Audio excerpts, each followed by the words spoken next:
These are the diaries of Leutnant Friedrich Sander.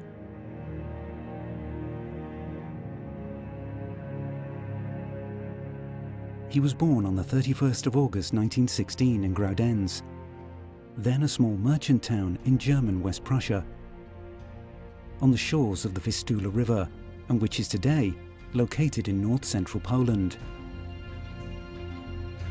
Sander was apprenticed to a merchant in Osnabrück in northwest Germany, but like many his age, he would go on to spend 6 months in the Reich's labor service before the start of his military training in early November 1937. Volunteering for service in the Wehrmacht as a signalsman or radio operator in a panzer regiment, he rose through the ranks quickly, becoming an Unteroffizier at the end of 1938, conducted training as a tank commander in the following year, and was commissioned as an officer in 1940. He saw no frontline service in Poland and France, and spent the years of 1939 and 1940 training troops for the Regimental Replacement Battalion. During his service on the Eastern Front, he was decorated with both classes of Iron Cross, the German Cross in gold and the Tank Destruction Badge. His frontline service ended in December 1942, just outside of Stalingrad, when he was wounded during an attack intended to relieve the encircled troops of Paulus's Sixth Army.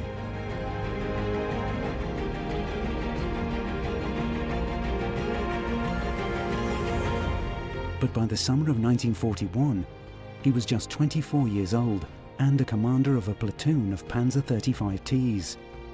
By June of that year, he would become one of the 3 million troops who would march into the Soviet Union as part of Operation Barbarossa, the largest military invasion in history, in which Panzer Regiment 11 would fight as part of 6th Panzer Division in Army Group North. It is through his words that we will see the reality of the unchanging and unforgiving nature of war on the Eastern Front.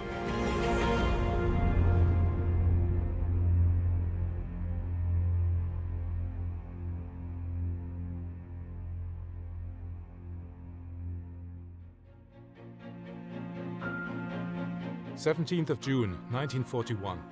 In the morning at 9:30 a.m., the company stood assembled on the parking square, ready to leave. Behind the fence of the schoolyard on which the vehicles have been standing for the last 3 months, a dense crowd of people has assembled. Many school children among them had been given a day off just to see us go.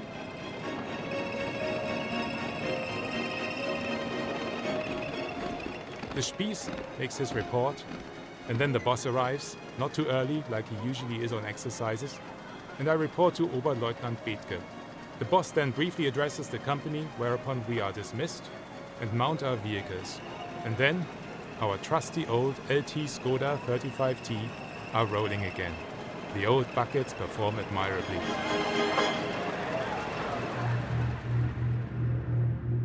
In September 1939, the Germans launched their attack on Poland. In response to this act of German aggression, Great Britain and France declared war on Nazi Germany. The Second World War had begun. On the 17th of September 1939, the Soviet Union invaded eastern Poland, sealing the country's fate. The last operational Polish unit surrendered on the 6th of October. After Poland's defeat, Nazi Germany and the Soviet Union divided the country in accordance with a secret clause in the German-Soviet Non-Aggression Pact, which had just been signed a few days before. The demarcation line for the partition of German and Soviet-occupied Poland ran along the Bug River. Almost 2 years later, Leutnant Sander found himself in the West Prussian town of Freistadt, just 7 kilometers from the Soviet border, poised to be part of an armored vanguard that would smash the Molotov-Ribbentrop Pact to pieces. 17th of June, 1941. The mood in the tank is excellent. There is a bottle of champagne in my luggage, which I will crack open to baptize the first attack. Erdweg is playing the harmonica.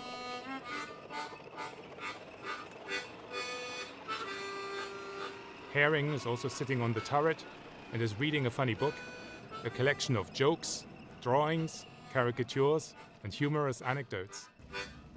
Whenever he reads a particularly juicy story, he laughs out loudly while we glance at the contents over his shoulder. But that aside, I also have to keep an eye on my society while having a look at our surroundings.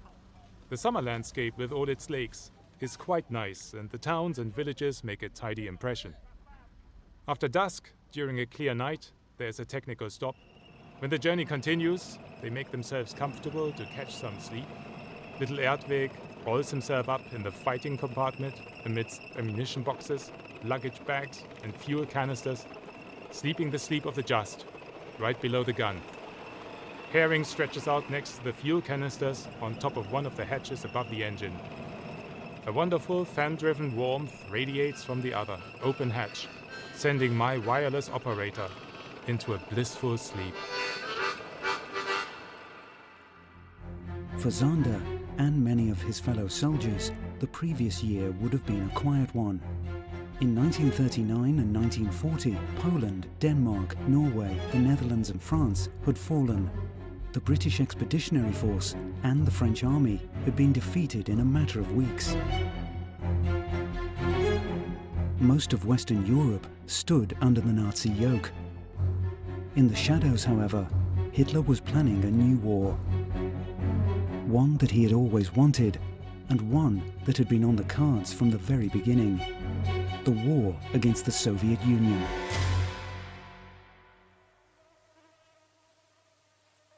'18th of June, 1941, 7 kilometers east of Preußisch Eylau.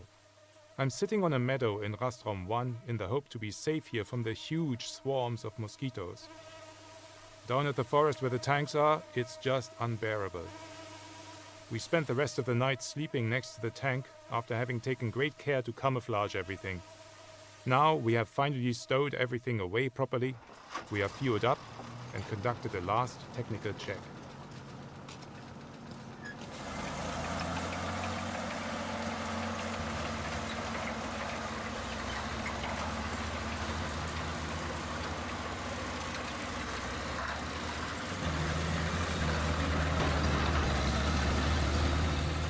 In the evening, the journey continues, further and further east. Just like yesterday, many aircraft passed over us. It is a nice and reassuring feeling to know that in the worst case, we can always firmly count on help from above. 21st of June, 1941. In readiness in the deployment area. In the same moment on which the boss returned, a dispatch rider brought the address of the Führer to the soldiers of the Eastern Front. It was read out by Unteroffizier Wasmuth with his distinctive voice, standing in the Kübelwagen of the boss. The whole company was assembled around it. Everyone was listening eagerly. Heute stehen rund 160 russische Divisionen an unserer Grenze. Serious faces during the Führer's deliberations. And while his final words were read out, it was clear. The show would go ahead. Vor der Reichskanzlei in den frühen Morgenstunden des historischen 22. Juni. Das Haus des Rundfunks. Die Übertragung der Führerproklamation über alle deutschen Sender wird vorbereitet. Ich habe mich deshalb heute entschlossen, das Schicksal und die Zukunft des Deutschen Reiches und unseres Volkes wieder in die Hand unserer Soldaten zu legen. Möge uns der Herrgott gerade in diesem Kampfe helfen. Hitler had announced his decision to go to war with Russia on the 31st of July 1940. After plans had been drawn up, Hitler issued Directive No. 21 to the Armed Forces Joint Staff in the German High Command, ordering the 3 branches of the Wehrmacht to prepare an attack on the Soviet Union by no later than May 1941 in order to overthrow Soviet Russia even before the end of the war against England. The undertaking was codenamed Unternehmen Barbarossa, or Case Barbarossa. It would be a military undertaking of unprecedented scale, formed into 3 enormous army groups advancing along a front line of almost 3,000 kilometers in length. The German army and its allies would thrust deep into the Russian heartland. Army Group North was tasked to annihilate enemy forces in the Baltic states, to seize the Baltic ports and thereupon capture the cities of Leningrad and Kronstadt. The initial goal of Army Group Center, the strongest and most powerful of the three, was the capture of Smolensk, while Army Group South would attack the Russian southwest and southern front via Slovakia, Hungary and Romania. Its strategic goals were the advance to the Dnieper, the conquest of Kiev, and following that, an advance into the Donetsk basin.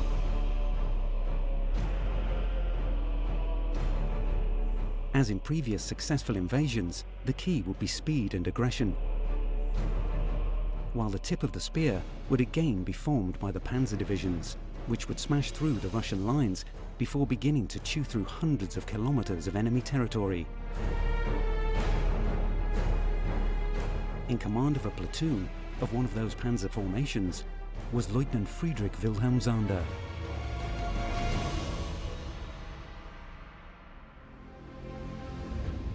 The Baltic Offensive Operation, 22nd of June, 1941.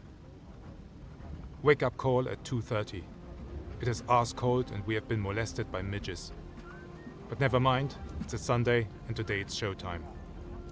2:50 fire up and forward march. Lieutenant Schöner and his platoon in front, then the boss and the heavy platoon and myself, the new boy and his rabble at the rear. As soon as we leave the forest, hell breaks loose. I can't see anything at all, but I can hear that some of our guys open up. Eventually I and my lot also reach the spot where nothing seems to be going forward anymore, because a long anti-tank obstacle is halting the advance. A few bunkers are behind it, built from wood and sand. Very solid work. The boss and the Panzer IV with Oberleutnant Leonhard drove up to the wooden boxes and fired directly into the firing slits from a range of 5 meters or less. The fellows inside did not get out and kicked the bucket instead. They were Mongolians. Army Group North was allocated 20 infantry divisions, 3 panzer divisions and 3 motorized infantry divisions. They were organized into 2 infantry armies, 16 and 18, and 1 panzer group, Panzer Group 4. Panzer Group 4 was ordered to break through the enemy border zone between the Neyman and the Tilsit-Riga road, and before long the Dubsya sector between the mouth of the river and Zaula. Panzer Group 4 shall then thrust to the western Dvina and establish bridgeheads between Dürneburg and Jakobstadt. The point of main effort, so far as the situation allows, will be the area of Dürneburg. Orders for further operations will then be issued by the Army Group.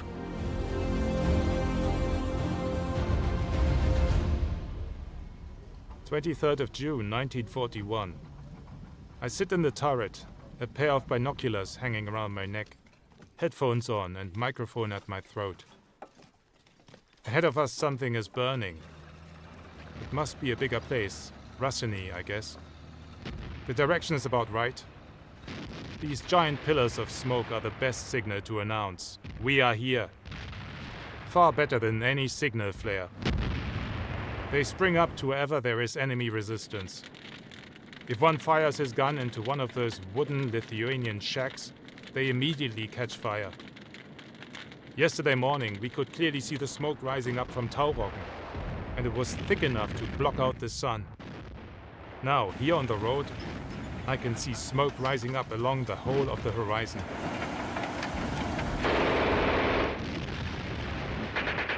At the end of the first day of the German offensive, after crossing the Russian border, 6th Panzer Division had advanced beyond Erzvilkas, a respectable distance of about 90 kilometers, but had failed to reach the objective, the crossing of the Dubsya northeast of Rasinai. The main reason for this was the unexpected ferocious defense of the soldiers of the Red Army, who had often fought to the last bullet, preferring to be killed rather than let themselves be taken prisoner. The ferocious resistance offered in particular during the first days of the fighting cost the German army dearly, with over 42,000 men killed, wounded and taken prisoner in the first 8 days of the fighting. For men like Leutnant Sander, death became a constant companion. part of everyday life, something that was dealt and received, but that never alleviated the traumatic effect of losing friends. Günther Eggers has fallen. I've seen his grave. His Panzer II number 601 stood on the roadside opposite, its right side holed like a sieve. 4.7 centimeter anti-tank gun. He got a shell through his back and was, and one can only thank God for this, killed immediately, as the next shell had ripped off both of his hands. Short greeting, hands in salute to the cap, and our Panzer rode on. His parents will receive a letter from the company commander, who is heartbroken just like we are. There will be a death notice in the local newspaper, and his little blonde sister will cry for him. We, however, will march on, with him in our thoughts. He will fight at our side, and his death will not remain unpunished.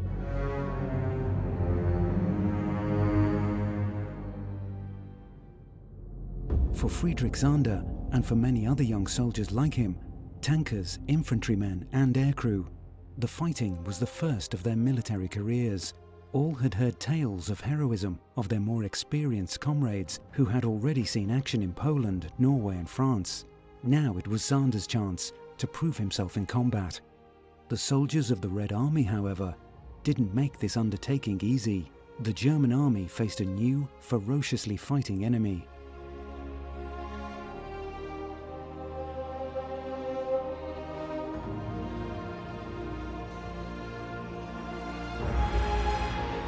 Soviet propaganda denounced all Germans as killers, violent beasts and cannibals. Hatred of the Germans was actively and overtly encouraged. Many Red Army soldiers fighting bravely in defense of their motherland believed that the Germans took no prisoners, which did have the desired effect. 27th of June, 1941.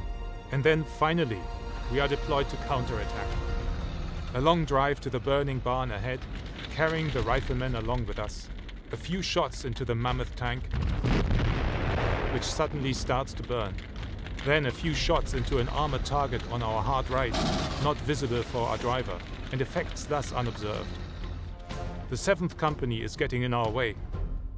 We drive around the edge of the forest to where the Russian field kitchens are.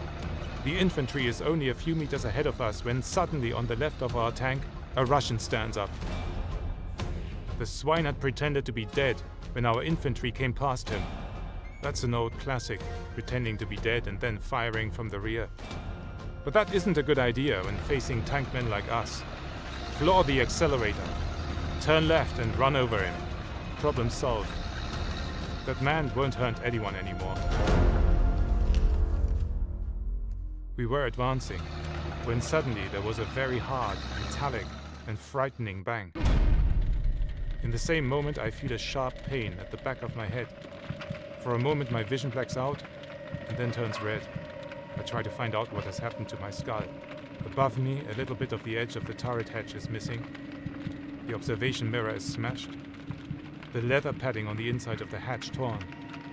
And there's a hole in the light signal apparatus in the turret. Tiny metal splinters cover the breech of the gun, and the rest of the turret is strewn with fragments of leather and similar splinters. I feel the back of my skull and there's blood on my fingers. Everything seems to be alright, however, as otherwise there would be more blood. Erdweg confirms that there are only a few small scratches on the skin. Lucky me. By the 28th of July 1941, the tanks of the 6th Panzer Division had advanced another 290 kilometers, constantly harassed, attacked, ambushed, bombed and shelled by the Red Army. With little sleep and in brutal heat, the strain of the rapid advance was taking a huge toll, both mentally and physically. 28th of June, 1941. The demand on the men, not only in battle but also on the march, is enormous. Sometimes the medic issues a few pills which keep us awake, and then it goes on. Forward, ever forward, without light, eyes nearly glued shut with sweat and dust, thirsty, tired, and unwashed. At 2 a.m, we came across a stream, the bridge across which was unable to take a load, and where Oberleutnant Gleskin and his gentlemen were directing the traffic. No need to describe the resulting chaos. On the other bank, local Jews had been put to work by the locals. Serves those brothers right. Beards cut off, they can now repair the roads. For many in the Baltic states, the German conquerors were welcomed as liberators from occupation by the USSR and its repressions. Lithuania, Latvia and Estonia, all of which had been forcefully absorbed into the Soviet Union in the middle of 1940. For the Jewish communities, the German invasion didn't bring liberty, but unspeakable horror, fear, violence and death. Starting in Lithuania, one day after the German invasion of the Soviet Union, murderous anti-Semitic riots flamed up, even as the first German troops arrived. Fueled and encouraged by the Germans, thousands of Jews would go on to be murdered in the early summer period. Of the 220,000 Jews living in Lithuania when the Germans invaded on the 22nd of June 1941, over 195,000 were murdered in the Holocaust.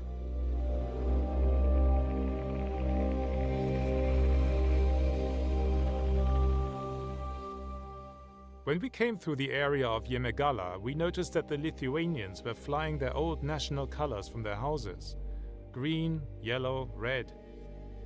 In the villages and smaller towns, there were men in olive green uniforms with swastika armbands in the Lithuanian colors. I asked one of those men, who to my surprise even greeted me with a Heil Hitler, what kind of a wild association he was a member of. With a radiant smile, he explained that he was a Lithuanian partisan. A few of these weird forest heinies even carried rifles and were guarding some scruffy Jews working on the streets. The streets, by the way, deserve their own chapter. Unpaved, only covered with a layer of gravel, and in dry weather a layer of fine, white, flour-like dust. And if there's only a little rainfall, then these roads, which are already marked red on our maps, turn into a mud bath of a kind no one in Germany could ever imagine. But whilst the people of the Baltic states rejoiced at the ousting of the Soviets from their lands, Barbarossa was far from being a normal invasion. Territories within the Soviet Union were crucial to Nazi plans to acquire Lebensraum, living space, for German and Aryan people. With continental Western Europe firmly under German control, Hitler's ultimate aim in the war against the Soviet Union was to make full economic use out of the newly won territories in the East. To achieve this goal, supposedly inferior races, Slavs and Jews who lived there, had to be removed and ethnic Germans settled in their place. For Friedrich Wilhelm Sander, who had applied to join the SS in 1936 and who was a firm believer in National Socialist ideas, the war against Russia was a noble crusade against communism, one that would not just benefit him, but also Europe and the rest of the world. Every soldier on our side knows what the great objective of all of this is. And not only that, they have all grasped the deeper sense of it. There, just look at it. All that rich soil, and there are acres and acres of it. But it's also badly cultivated. If these people here are incapable of cultivating the land, then they have no claim on it. Bring German settlers here. They know about cultivation and animal breeding. There are a lot of things to see here for the Lancer, even though life is not the same as it was in France. It is, however, a great political education for them, for they can learn about the wider plans of the Führer. They can witness the difference between German culture and state of affairs in Lithuania.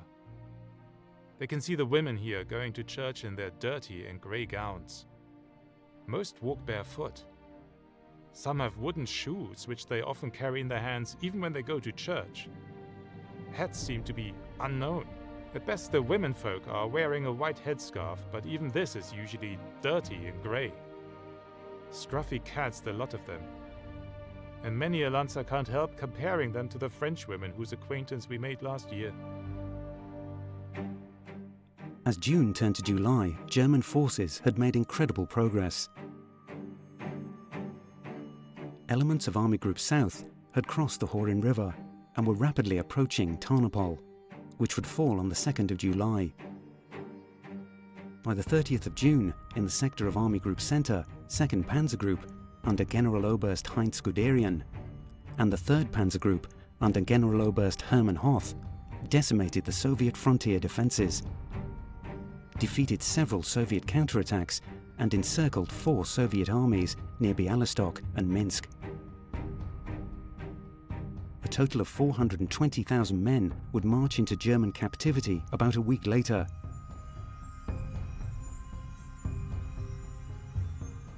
In the north, German forces were in the process of capturing Riga and the Baltic coast, while Panzer Regiment 11 had swung northwards, established a bridgehead over the Daugava and Livani, and was approaching Vilny, one of the final objectives before crossing the border into Russia.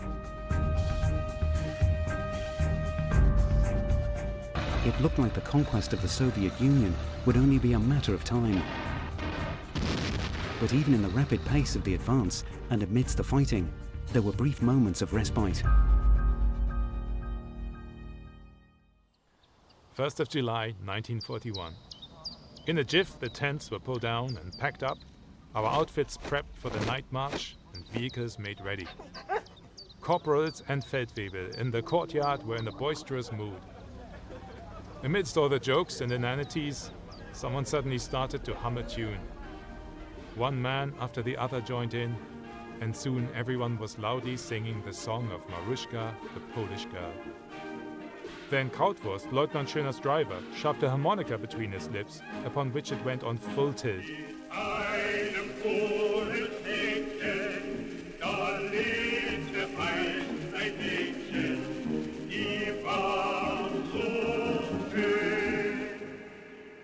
The farmer who owned the farmstead we had moved into with our company was a Latvian who, during the World War, had been held a prisoner for 7 months in Limburg an der Lahn, stood at the door with his wife and listened to the music. His oldest daughter, a squeaky clean, intelligent girl of about 17 years, which I found exceptionally attractive, was standing with them. During the day I had ample opportunity to watch her at work. Even with all the heavy agricultural labor on the fields and in the stables, she kept herself well groomed. And some of the more inquisitive infantrymen even managed to watch the girl through their binoculars while she was bathing herself in a stream. Now that beautiful girl, which I'd taken to my heart, suddenly approached me with a bunch of sweet-smelling wild roses. She said something in her own language which I didn't understand. I did, however, realize that it was something good and nice, and I felt it too because she kept holding my hand with hers for quite a while, in an affectionate manner. I have no idea why these people here suddenly wish us a good journey and lots of luck. The man had, of course, learned a bit of German during his time as a prisoner. Apart from that, I have realized that the whole area on the Latvian side is a lot cleaner and more cultivated than on the Lithuanian side. The cattle in the fields are premium, brown breeding stock, which is quite a contrast to the small, ugly and non-efficient goats kept in Lithuania. The wooden houses are clean and not covered with rotten straw, but with proper shingles. In general, the properties here are more spacious, cleaner and better looking. The farmer offered us fresh cow milk as soon as we arrived, and soon after brought out 2 finely cut glasses, which he filled with home-brewed beer, drawn from a pretty ceramic pot. In return, he asked me for some cigarettes, as he would love to smoke but could never get any tobacco. He was delighted when Unteroffizier Hagemann issued him with 2 large packets of Russian cigarettes. We then moved out, into the pouring rain, the white roses the girl had given me attached to the front of my tank.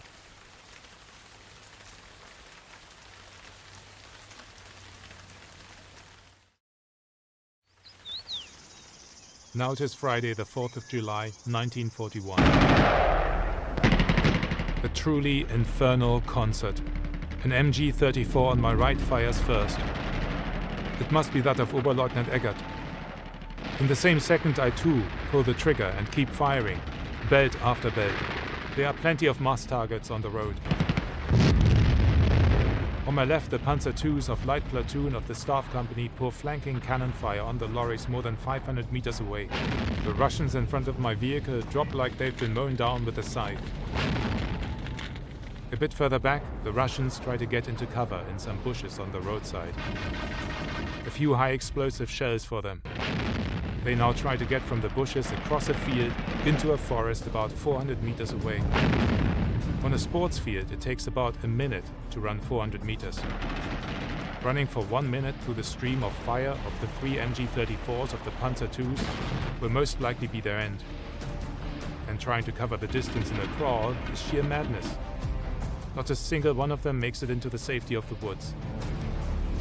The lorry column, however, is ours. The vehicles are mostly undamaged. Some have been abandoned with engines running. Some of the gunned-down Russians in front are still moving.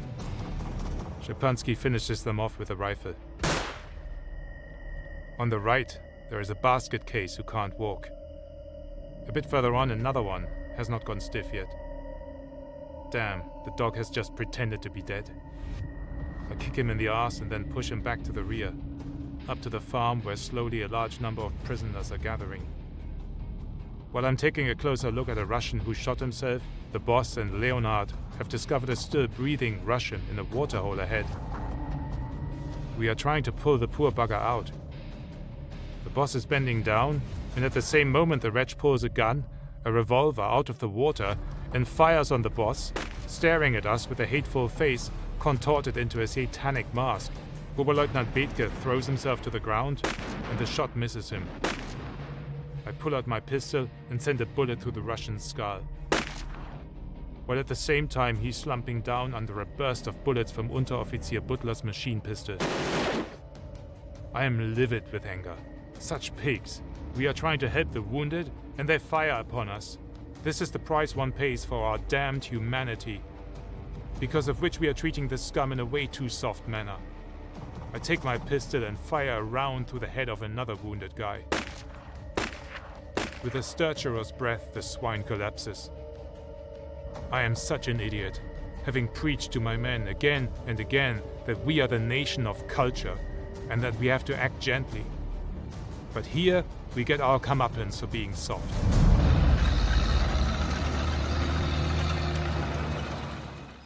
July 6th, 1941. Here they won't allow us to swim. A few Lancers are standing there and tell us that swimming is forbidden, as the other side hasn't been cleared of the enemy. The small stream forms the border between Latvia and the old Soviet Union. No one knows what it's called. Something unpronounceable.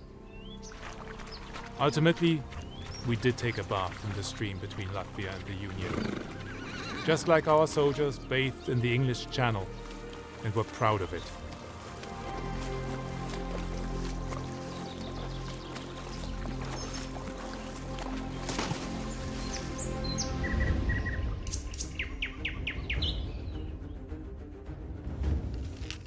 We have the body of Lieutenant Kleinjung on the bow of the tank. That reply nearly knocks me over. Shall I start to cry? Shall I begin to swear and scream?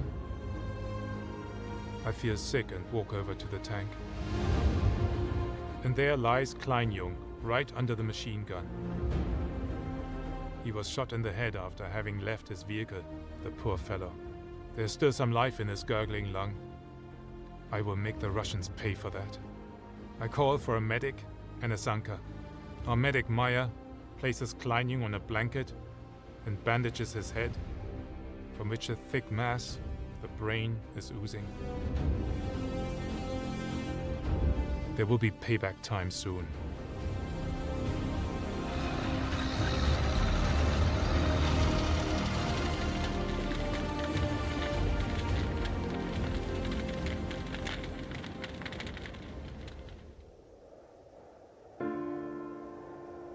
The Soviet Russians live damned miserable lives.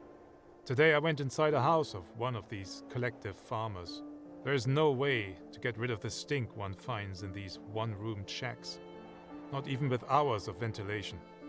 A few roofed stairs lead into the living quarter. The Panier lives in the bel étage, while all his livestock lives in the souterrain. The Botocudo and other jungle tribes live in the same way.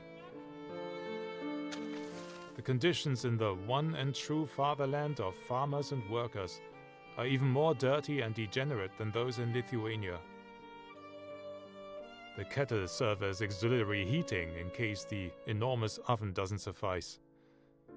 The roosts for the members of the multi-headed family are usually behind the oven. We finally found all the cattle here near Boldino, which is how far the Paniers got. A Russian shell had exploded amidst the herd, but none of the cattle had been harmed. The Russian shells are far less effective than ours, but their tanks are superior, and they have good snipers. A whole lot of Russians had approached waving leaflets dropped by us, on which the German government guaranteed to treat all soldiers of the Red Army willing to surrender well. I had personally interrogated 3 of them, as well as I could. They told me they were members of a rifle regiment. The Germans had done a lot of shooting which had caused their regiment to disperse. The commander had run away. One of them, speaking in a mixture of Russian and Yiddish, told me that they had had 40 tanks to support them, but these had all Läufer weg, tanks with wheels, not with tracks, he explained. I suppose we are going to run into those soon. Anyway, we are following up as reserve platoon. One of Leonhard's Panzer IVs is standing in front of some bushes in which several Russians are hiding. Our riflemen spotted the danger first, but at that moment the wretches had already gunned 2 of them down. Feige is angry. He shouts and rages and orders his men to get off our tanks. Maybe he has finally understood that the terrain has always to be thoroughly searched. But what do Kelletat and the other rifle brothers say? That isn't their job. Well, that's why they are now missing 2 of their riflemen. But who cares? The war goes on.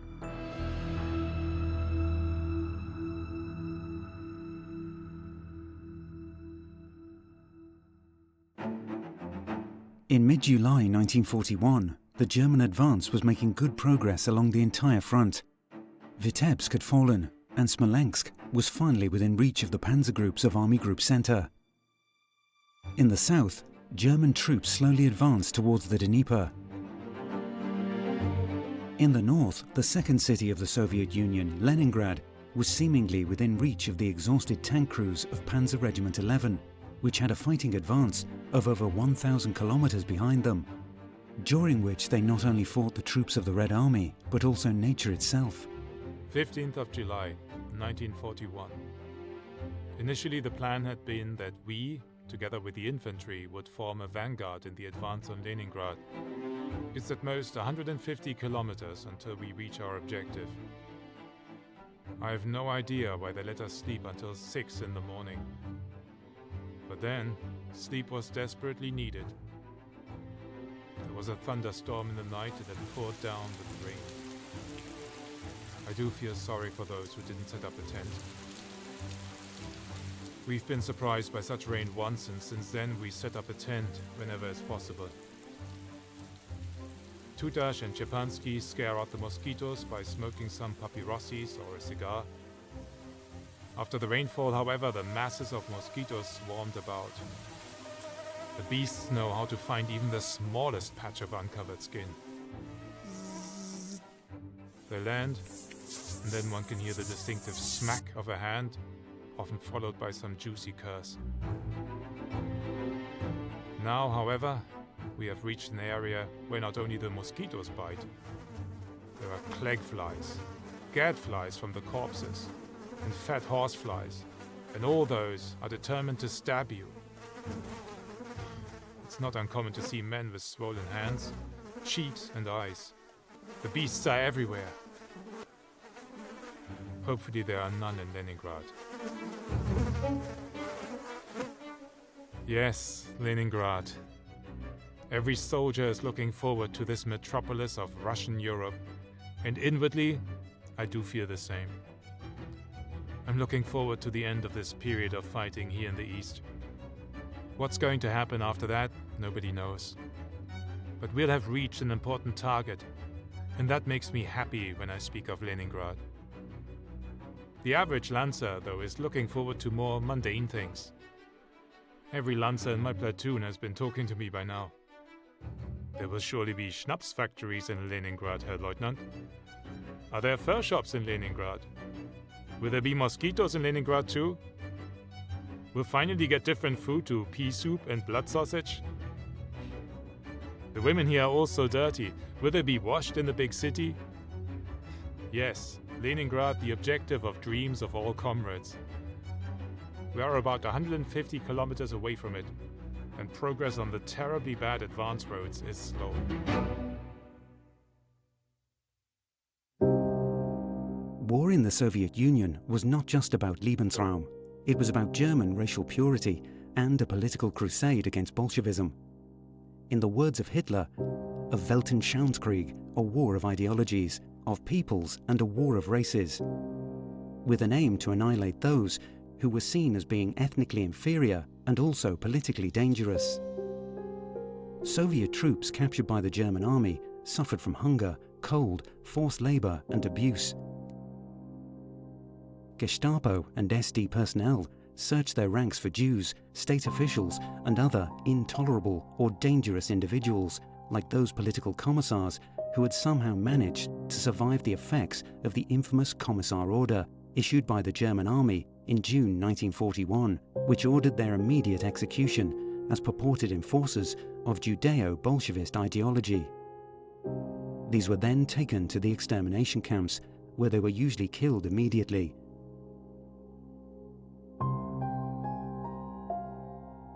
A total of between 140,000 and 500,000 Soviet prisoners of war died in concentration camps, most of whom were shot or gassed. Of the 5.7 million Soviet soldiers who were in German captivity, 3.3 million did not survive the war.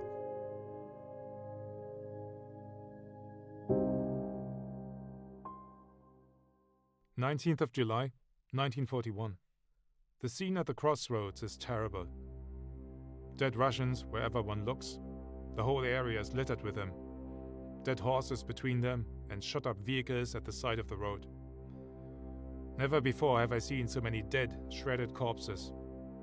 They lie on the road, in the ditches and in the fields. At Ledinki there was a whole pile of corpses in front of our vehicles, but not nearly as many as here. The few kilometers from the crossroad to Gdau are full with carts, gun carriages, limbers, cars, cannon, lorries, and all kind of other equipment. Then we roll into town. Through the haze we can see Lake Peipus on our right. A few boats are visible too. Apparently they are Russian, evacuating fleeing troops to the north into still unoccupied territory. The Russians have been given hell here. I decide not to stay with the vehicles, but walk down to a square open space alongside the lake where the prisoners are being kept. Under the trees there are large numbers of wounded who are being treated by women dressed in riding boots and trousers. A Russian surgeon, who looks more like a butcher, is standing between them with his hands in his pockets, doing absolutely nothing. We don't have enough dressing material for all the wounded here. The Russians themselves carry nothing of the sort with them. A woman in a civilian coat, under which the uniform of the Russian women's battalions is visible, approaches. She wants to have a passport proving that we have been discharged here and asks to be allowed to stay with the wounded. She is sent to find and fetch white linen, which can be used as dressing material. There are 1,500 prisoners. Alongside a fence separated from the others, there are about 20 more. They are Volga Germans, who had been forced to serve in the Russian army. Admittedly, the creatures are not very confidence-inspiring. But anyhow, they have at least some German blood in their veins, and thus they have been separated from the Mongols, Caucasians and Russians. They only speak broken German, strongly mixed with Russian, and they find it difficult to understand our High German. After all, their ancestors were Swabians who had come to the Volga as settlers. For me, they are Bolsheviks, just like the others. They too have taken up arms against us and had fought in the ranks of the Red Army. But then the party knows best what to do with such people. The other Red Army men are a savage-looking lot. A few civilians are among them, communists in civilian clothing, cord-carrying weapons. 2 more men in civilian dress are brought up. They had tried to set fire to a captured petrol storage, and in the process had fired on our men. The question on what to do with the pigs is met with a short reply by an adjutant on the general staff. Shoot them. The 2 are led behind a house. A few minutes later, a few pistol shots can be heard. Done. Sorted. Couple of fanatical Bolsheviks less.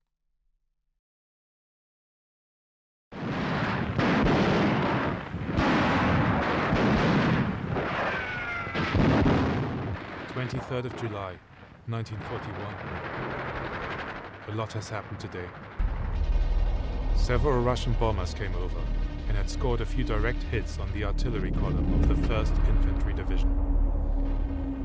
Nasty, very nasty for the artillerymen. 7 of them dead, 15 more or less severely wounded soldiers, 12 horses killed, and Tamchik, my radio operator, wounded when a bomb splinter hit his calf.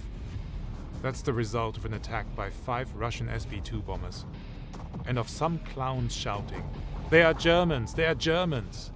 without having clearly identified them. Tamchik was in great pain, couldn't put any weight on his right leg with a splinter in it. The boy made a brave face, however, and tried not to show how much it hurt him. As Barbarossa entered its 5th week, millions of men along the enormous front were asking themselves when the campaign would be coming to an end. In the north, where Russian resistance was seemingly weakening, desperate counterattacks, ambushes and air raids allowed no time to rest. The advance had to continue, further and further towards Leningrad, across dusty roads and through infernal summer heat. 27th of July, 1941. For the 3rd time yesterday, while I was sitting on the thunderbox, a mosquito stung me in my most delicate parts. How bad is that? The mosquito plague here is just crazy. At home, no one can imagine what it is like here, where you automatically swat your hands at all the buzzy beasts, just like horses and cattle do with their tails. And then the dust and the heat. Even though we don't have 72 degrees Celsius in the sun, the inside of our iron coffins easily reaches that temperature. And not rarely one spends 20 hours, from 3 in the morning until the night, inside our buckets. When one needs to relieve oneself outside, another man has to take his position at the guns. We have all experienced something like that. And if one has saved a little swig of coffee, that is often shared with the crew, or some poor thirsty infantrymen. Those poor buggers are getting even less than we are. Supposedly we can soon enjoy the roads of the Soviet paradise again. Never in my life will I be able to forget the dust. It makes one look like a flour miller, someone wearing flour sacks and not a black uniform. But anyway, all is well. If we only capture Leningrad. We must take possession of Leningrad. 30th of July, 1941. 2000 hours. The village seems to be home to enormous swarms of mosquitoes, but never mind. We are now getting used to them. In addition to our lot of the 5th, there is also Oberleutnant Eggert with 3 Panzer IVs and Lieutenant Spiekermann with his pioneers. His men have just conducted a search for men over 14 years of age. Result: 1 man, a one-eyed hydrocephalic of about 30 years of age, and 5 old Rasputins, one of them on crutches. All of them have long beards and scruffy hair. Hardly anyone has any teeth left in his mouth. They all assembled in the village square where our tanks are. None of them have any idea what was going on. They laugh about my attempts to speak Russian and immediately relax a little. Then I ask them where the partisans are, and suddenly they are all excited again. I guess they have misunderstood what I had said. They'd be far too old, they explained, while pointing at their toothless jaws. Waterhead shows me his dark red eye socket. The partisans are all na sluzhba, in service in Leningrad, they told me. Seems the Russians are assembling everyone who still has 2 legs and is able to squeeze a trigger up there in Leningrad. The rapid German advance on an enormous front, the lack of infrastructure, and the terrible road conditions turned the matter of supplying the troops with food, fuel, and ammunition into a logistical nightmare. The supply lines were overstretched and vulnerable to partisans and small pockets of regular enemy troops, still fighting far behind the German front line. The hastily retreating troops of the Red Army were no longer being supplied, and, just like their opponents on the other side, were forced to live off the land. In their wake, the local people were leaving their farms, taking their remaining livestock and supplies with them. In the blazing summer heat of July, the lack of clean drinking water in particular was becoming an ever-present problem for the German troops. Thursday, 31st of July, 1941. We noticed that the old houses here, so close towards Leningrad, show more traces of culture than those we have come past further to the southwest. Here, the wooden constructs rest on stone foundations, while inside there are sometimes 2 or 3 rooms. Inside we often find traces, small items like photographs, which link to a bygone time of culture before 1917. There are no traces of any cultural achievements of the Soviet period. The people here are also slightly better dressed than in the villages and don't all have the bearing of the international proletariat. Many women still sport the short-cut hairstyles, which I remember seeing in Germany during communist marches. In general, their clothing is that of Germany in 1926-27. When our propaganda claims that the Bolsheviks have proletarianized everyone out here, turning the people into a big herd of submissive cattle, it is entirely right. Their outward appearance alone proves it. Besides, we have noticed that the collectives and kolkhozes are either hiding all their cattle, or they're driving it towards the north, away from us. That puts us at quite a disadvantage, as that means that in addition to petrol and ammunition, our supply units also have to drag huge amounts of food across enormous distances. But in general, there's nothing to complain about. There's enough bread and crisp bread, and that is quite filling. We just have to be careful with what we have and take the rest from the land if we can find something. Now the thoughtless infantrymen dig whole potato fields over just to find enough to fill one small basket with potatoes. And in the winter it is us who can feed the population. And we already have the whole of Europe hanging on our shirt sleeves.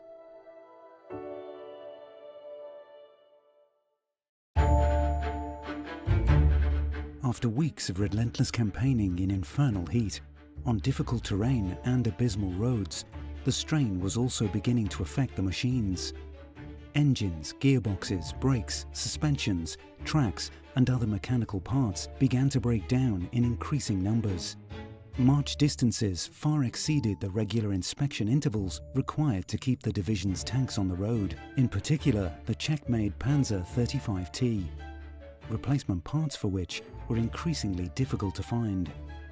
But Leningrad was now almost on the horizon. Friday, 1st of August, 1941. Now that I'm writing here, my driver is testing our new brakes right in front of me. We just had new brake pads installed, and now he's going back and forth with a howling engine and is distracting me quite severely. Particles of soot from the exhaust are raining down on the paper, but I'm more than willing to tolerate that, if only the old bucket can still take us to Leningrad. Strategic objective, Leningrad. Hille is in Lososkina, where he's trying to educate the men about the situation. Bongard and I were sitting in the adjoining room and a map was hanging in the doorway. So, what do you think our strategic objectives here in the east are? We are standing behind the map, our heads sticking out to the left and right, and we both look into the empty faces of the Lancers in front of us. They are all quiet and are looking at us with big eyes. Hiller loses patience and shouts, "The Volga River!" The Volga? Someone asks. No one wants to believe it. Another states that, with our old cards, we can be happy if we get to Leningrad. That will be it for us. 7th of August, 1941. Finally, it's kicking off again. Thank God for that. No more endless waiting. Here at the crossroads, we are waiting for the artillery section with its Nebelwerfer, to which we have been attached today. I remember when we saw their rockets detonating at Rasseni, howling across us towards the Dubice. Many Lancers threw themselves to the ground. Our knees were trembling, and it was an eerie feeling when we saw the detonation clouds rising up ahead. Hopefully I can witness the spectacle again today.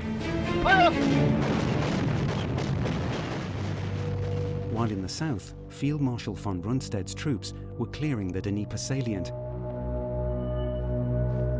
Formations of Army Group Center were transferred to the north to support the final thrust on Leningrad. Leutnant Sander, with leading elements of the 6th Panzer Division, now stood only 130 kilometers from the center of the city, after their advance had been slowed for some time to allow the lead elements of the other approaching armies to close up. Time which gave Soviet High Command much needed breathing space to organize and strengthen the city's defenses. Between the 11th and 13th of August, the division had been engaged in heavy fighting to the north of the Luga River and now prepared to launch its final thrust towards Leningrad. 13th of August, 1941. Soon we'll also cross the bridge, on which men of the organization Tod are currently repairing the damage caused by Russian long-distance battery fire. Aircraft had tried to hit the bridge as well. There are huge craters which surely have been carved into the ground by Russian 1,000-kilo bombs. I remember that morning when we drove back from the bridgehead and when everything was shrouded in dense fog. The black bridge girders rising wrath-like into the sky, the ground pockmarked with bomb and shell craters, and the road lined with the white birchwood crosses marking the graves of fallen comrades and the mass graves of the Russians. Then the sight of the burned woodland, the scorched heathland, and the shot-up houses. Through all that, we withdrew, and then had to wait until the other army wings here in the northwest had closed in on Leningrad. In those 4 weeks of waiting, the Russian had entrenched himself so well that each of his excellent positions can only be taken with great casualties. By mid-August, the boiling summer heat gave way to more moderate temperatures. Scattered showers and thunderstorms turned sandy roads into sticky quagmires, making vehicle movement increasingly difficult. While the warmth of the sun still had enough power to dry road surfaces quickly, nighttime temperatures fell rapidly, a worrying sign of things to come. Thursday, 14th of August, 1941. Rollbahn Kingisepp, Leningrad, 1800 hours. It is raining again, and thick clouds are hanging low in the sky. Really not looking great. The weather chaps of the division have stated that night frosts aren't rare in this area of Russia from about mid-August onwards. From Schmauch I have received a thick overcoat, and from Unteroffizier Albert I have collected a thin Russian blanket, of which he has several in his vehicle. As far as I am concerned, frost may set in now.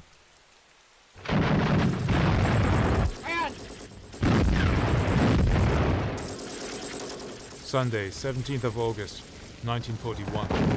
There was a huge chaos on the road. As on the orders of the boss, all platoons had left their defensive positions to come and see him in the village center. Now they were all being shelled by Soviet heavy artillery.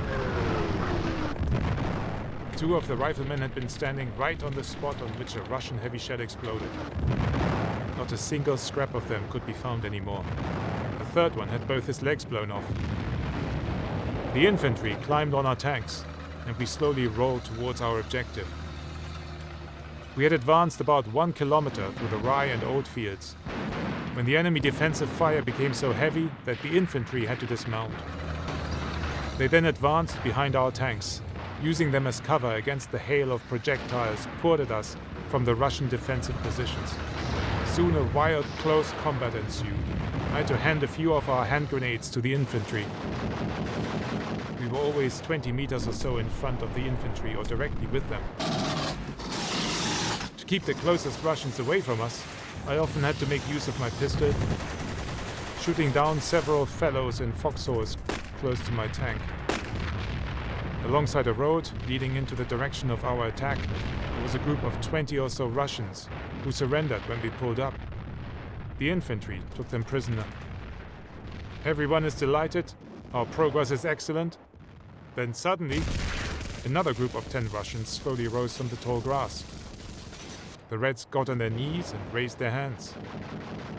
But among them there was one swine who suddenly pulled out a hand grenade and threw it at my tank. While I shot the man with my pistol, a machine gun opened up and mowed down the entire group. Now the Russian artillery starts firing and is sending 10.5 centimeter shells into the village. Wham!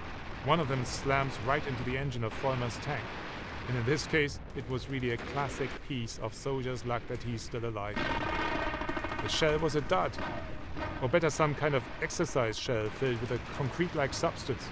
The top half with a fuse on it broke off, while the bottom half, with the base of the shell, smashed through the armor before being stopped by the engine block. If that had been a live shell, not much would have been left of the tank.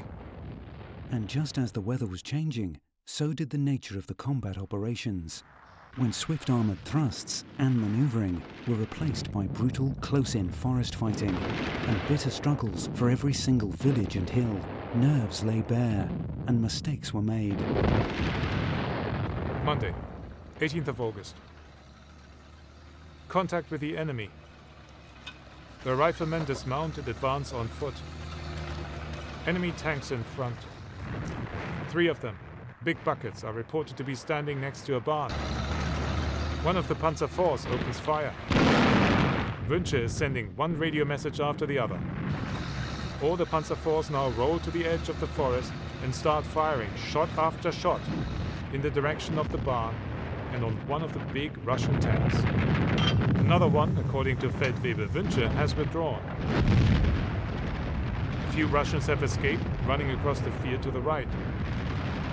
Then suddenly Wünsche reports that there's an anti-tank gun firing from the bushes on the right. Oswald rolls forward and opens fire on the bushes where enemy movement has now seemingly been observed. No one realizes that they're firing on what are our own advancing riflemen. And because of that, they direct a hail of fire on them. Hauptmann Knaust is angrily calling on us to cease firing on the bushes. When I run over to Oswald to tell him that, this swine is giving me lip. He says that I should concentrate on running my platoon. He wouldn't be firing towards the right. Later I learned that down there on the right, German soldiers had been killed and wounded by our tanks. Well, and the anti-tank gun later turned out to be a mine obstacle, in which Wünsche's tank had nearly ended up in. Wooden box mines buried in the ground and covered with turf, easy to overlook if not very careful. And if one had been careful, one could have seen that the tank in the barn was actually a threshing machine. Over 1,000 Reichsmarks worth of ammunition, wasted, firing on bleeding farming equipment, and only because of Wünsche's idiocy. I take a moment to take a look at my surroundings and find that there are 2 Russian soldiers in a foxhole right next to my tank. I drag my pistol out and shout, "Bros tebo orужие! Ruki vrech!" One of them, however, is raising his rifle. I make short work with the 2 and empty a whole pistol magazine into them. They won't harm anyone anymore. Ahead on my left, another Russian playing dead. I take the machine pistol from inside the turret and fire a few rounds into the back of his head. The swine. As he bites the dust, a hand grenade rolls out of his hand. Despite the strenuous efforts of the campaign, the hardship, suffering and traumatic experiences of combat, Leutnant Sander's belief that he was acting in the greater good of the Führer and the fatherland did not falter, and the loss of friends and comrades only steeled his determination to end the campaign victoriously and to make the Russians pay. 19th of August, 1941. The dispatch rider had found Matusek and had brought him back to the company, where he reported that his crew was unhurt. In the other crew, however, Unteroffizier Dahlmann had been lightly wounded, and Bussmann, his gunner, severely wounded. Gefreiter Masshäuser had been killed. Albert had been lucky and was completely unharmed. There had been Russians lying in the grass only 15 meters ahead of their tank. As soon as Masshäuser had bailed out, he had been shot through the head and was killed immediately. A firefight developed, in which Dahlmann and Albert desperately tried to defend themselves with their pistols. And it was only when Albert gunned down one of the Russians when the situation changed. The Russian had been in the process of throwing a grenade, and after he had been shot down, this detonated in his hand, shredding his lower abdomen and causing the others to withdraw.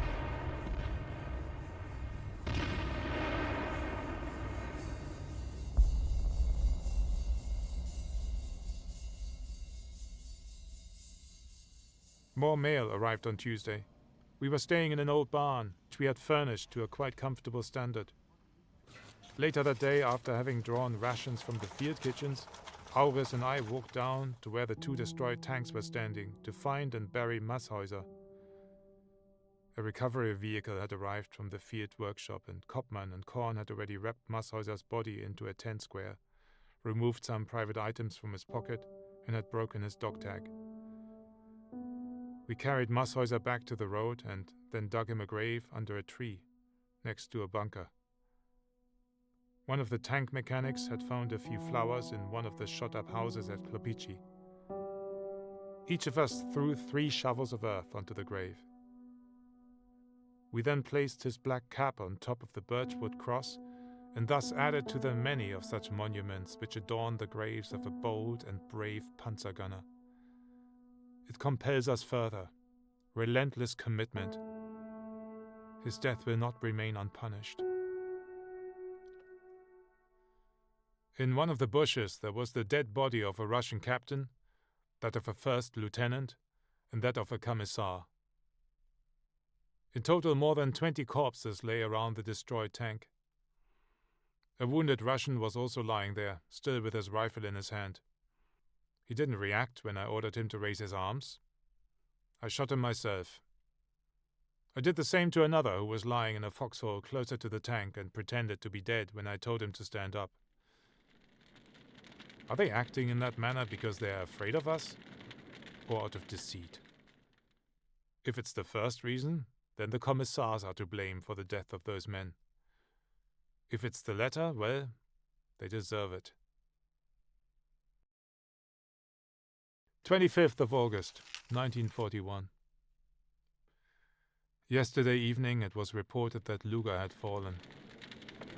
I don't yet know if that's true. I wish it was. It would be nice. The entire sky in that direction was illuminated by huge fires last night. The horizon was bathed in blood-red colors.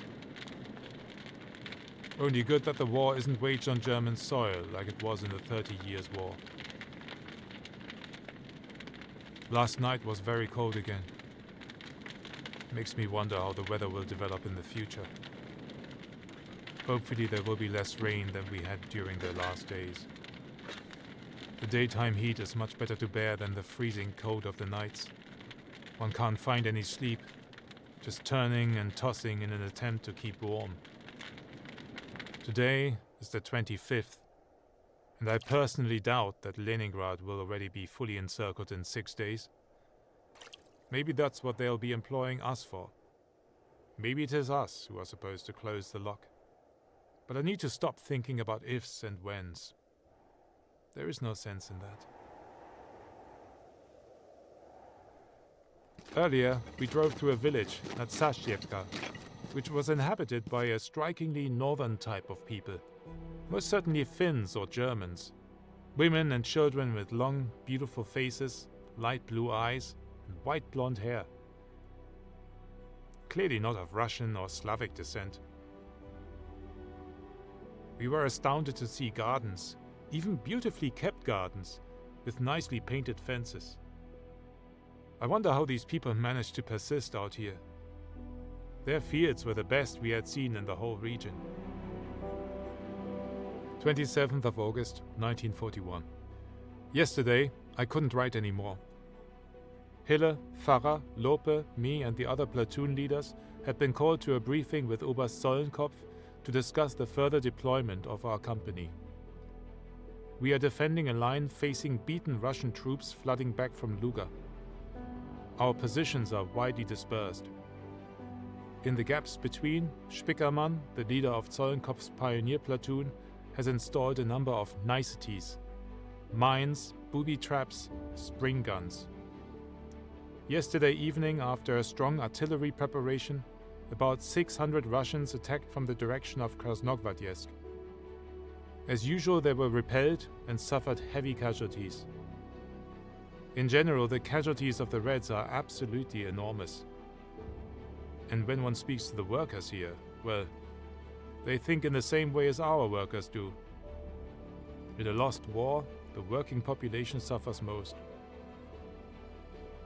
Am I too much of a materialist if I claim that the upper levels of the population can bear the loss of their ideational values much better than the working class can bear their material loss? That's saying it carefully. I don't want to be classed as a Bolshevist. But my socialist Weltanschauung is only strengthened by this war. Only that when it comes to me, the international social ideology is replaced by a strong nationalist direction, with an emphasis on the racial stance. The political perspective of the Lancers has been much widened by this campaign in particular. Even though it is a bit drafty out here, I have escaped the company of the mutineers in my platoon. Spilken, Graf, Schweinberg, Obergefreiter with 4 years of service, Koch the roofer, one worse than the other. Graf in particular is one of the internally colorless. Quite a good comrade, but politically not quite plus and not quite minus either. People such as this, without a clear position, have always existed, especially after the last war. They have quickly taken advantage of a secure bourgeois existence, but they have gained just as much as they have dared, not much at all. Particularly so when it comes to intellectual matters. In contrast, men like Bill Veit, Peter Kohlhaas, and Rudi Gerke have spent 14 years of their lives with one foot in a fortress prison cell. They have been despised by the glutted citizens, while they themselves have been forced to live from hand to mouth, marked down by society as failed existences. But it was them who helped to shape and create a new, enormous Reich. And that monumental thought, and the satisfaction that arises from it, is worth so much more than quietly munching one's middle-class cabbage, bought with a secure union wage. Now then, enough of politics. We have to move out soon.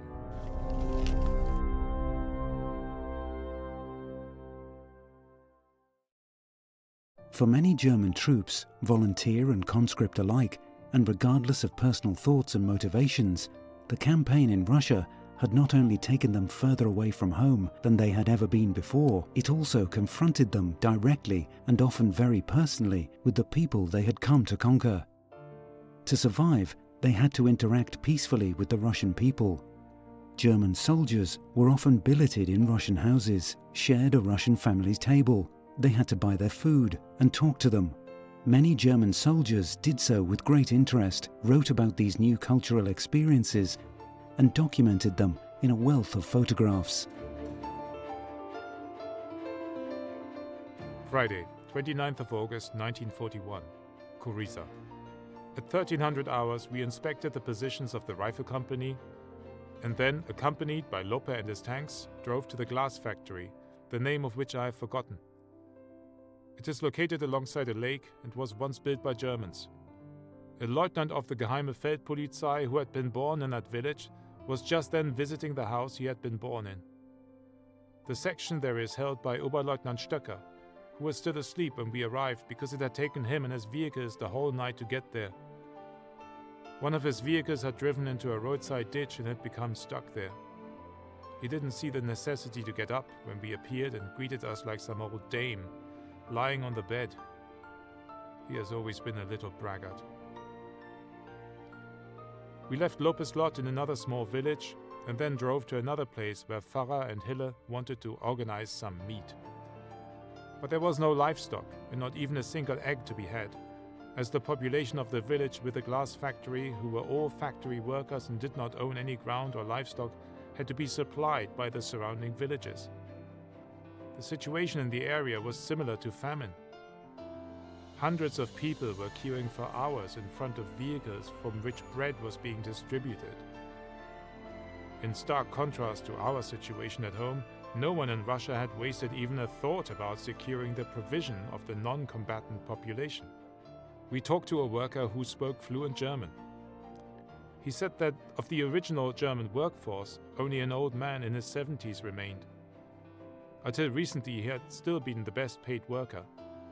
Now he received a pension of 102 rubles, but then he had earned 700 rubles. That's 70 marks in German currency. We took a look at a church in the neighboring village, which had been turned into some kind of dance club. That was also something the worker had told us about. Only the old people were still living in their Orthodox religion. The young were growing up without any religion at all and felt good about it. Inside the Red Club, they had hung the big tarpaulins with the faces of Stalin, Lenin, Voroshilov, Kalinin, and other Soviet dignitaries. They were hanging right above the old and much smaller images of the saints. I was shocked about the scruffy appearance of the workers. Even before 1933, no one in Germany had looked that shabby. We then drove back to the glass factory, stopped briefly at Lopez's position where someone had managed to source a few scraps of fresh veal, of which some was handed to Hille. I took the time to rummage through some of the nearby houses.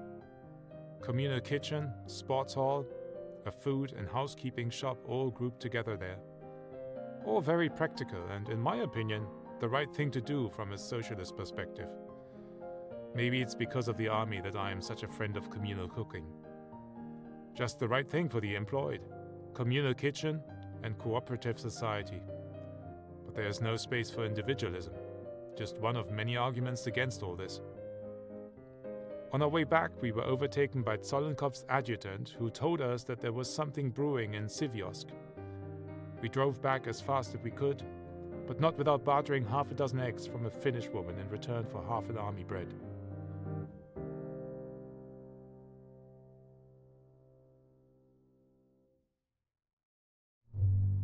While some of the native population were struggling simply to survive and would happily barter with whatever side was in control of their village at the time, there was another significant portion of the Soviet population who would be actively resisting behind enemy lines. The stress of not knowing who was a partisan fighter and who was a harmless civilian would put pressure on the mind of every German soldier across the entire Eastern Front. 30th of August, 1941. This morning I was just sitting in my tank drinking coffee when the mayor of the village walked past and was distributing flour. I sent Wrenger to take a look into the big barn, which had so far been locked. He returned and reported that the barn was more or less empty and only contained several radio headphones, a few food supplies, some old rubber tires, and old pots and pans. I decided to take a closer look at the headphones.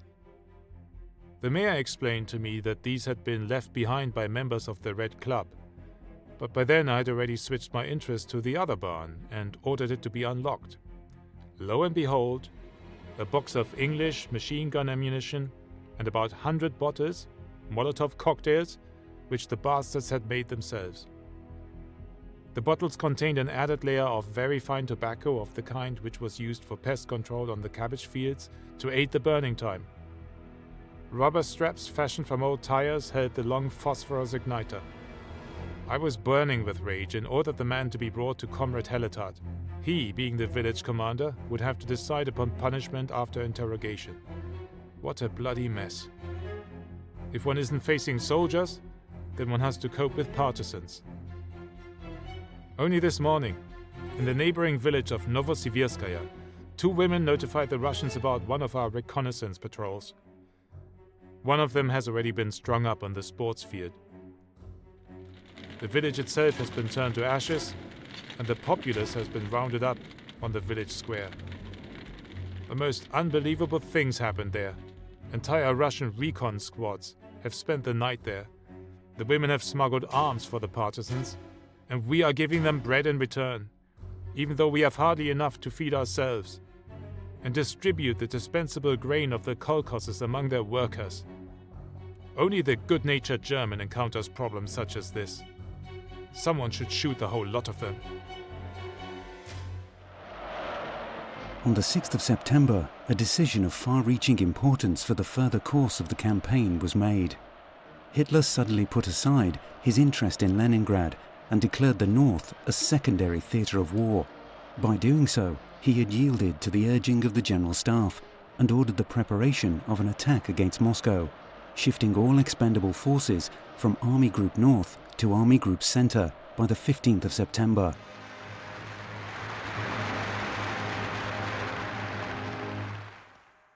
September 1941. The campaign has to be over soon, one way or another. But for me, there is only one option now, to stick it out until the Endsieg has been achieved. One must not think that the wounded are better off, or if I would have a wound like this, I could at least get out of these uncomfortable, dirty surroundings. I am past all that now. Only today, a few letters from good and much-loved friends in the Heimat, a few photos, and the thought of my mother's upcoming birthday have brought me back to my senses. I am not giving up, now that the end is already in sight. And what a sight Leningrad is. The thought of the Endsieg, and the knowledge that the people in the Heimat are watching and confiding in us. All that will now spur us on during the final thrust on the Red Metropolis, on the cradle of the Red Revolution, on Leningrad.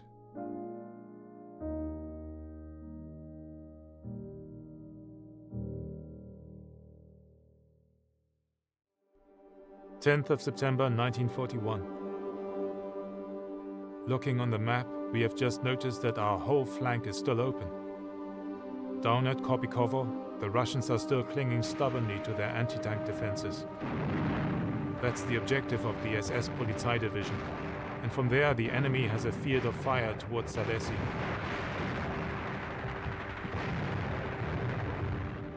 Wilhelm Lope was here to see me. He thinks that we won't capture these tank obstacles. He thinks it's better to just close the shop here and then simply starve Leningrad out. Even though that would take a bit longer, it would cause us far less casualties. We have already lost enough men. I don't know what to think. Better to attack now, smoke the enemy out. If only we could look into the future.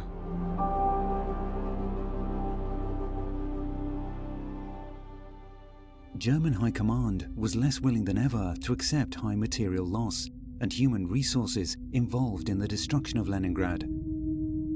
They would surround and lay siege with the least amount of forces and starve the city out. The great city of Leningrad would be forced to surrender through starvation. And the plan went even further when it was combined with considerations to let the city population starve to death even after the fall of Leningrad. Already at the end of August, certainly in consultation with Hitler, Field Marshal Keitel had taken the view that the population of Leningrad could not be fed and therefore had to be expelled. With this view, he followed the guidelines for economic policy in the occupied Eastern Territories that had been drawn up before the campaign and which factored in starvation of large parts of the civilian population.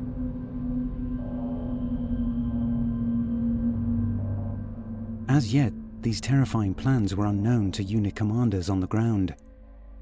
Whether the city should be conquered or besieged, occupied or starved, preserved or destroyed, was still an open question for them and Army Group North, resulting in heated exchanges of ideas about the treatment of Leningrad, which was characteristic of the German relationship between warfare, ideology and crime.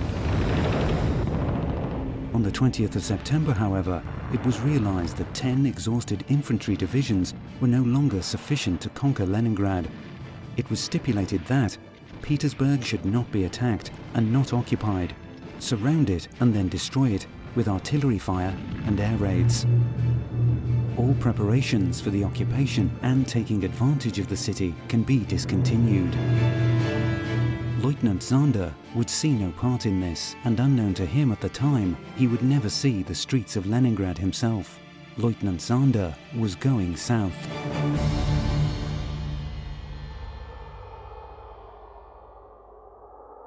On the 22nd of December, General Raus had issued an order which hinted at spending the winter here and asked for increased readiness. The snowstorm that's raging today was so bad that even the pannier horses perished in it.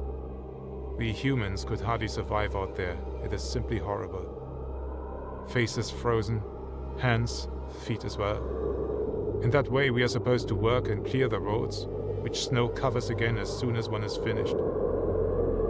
There are always several men who are sick.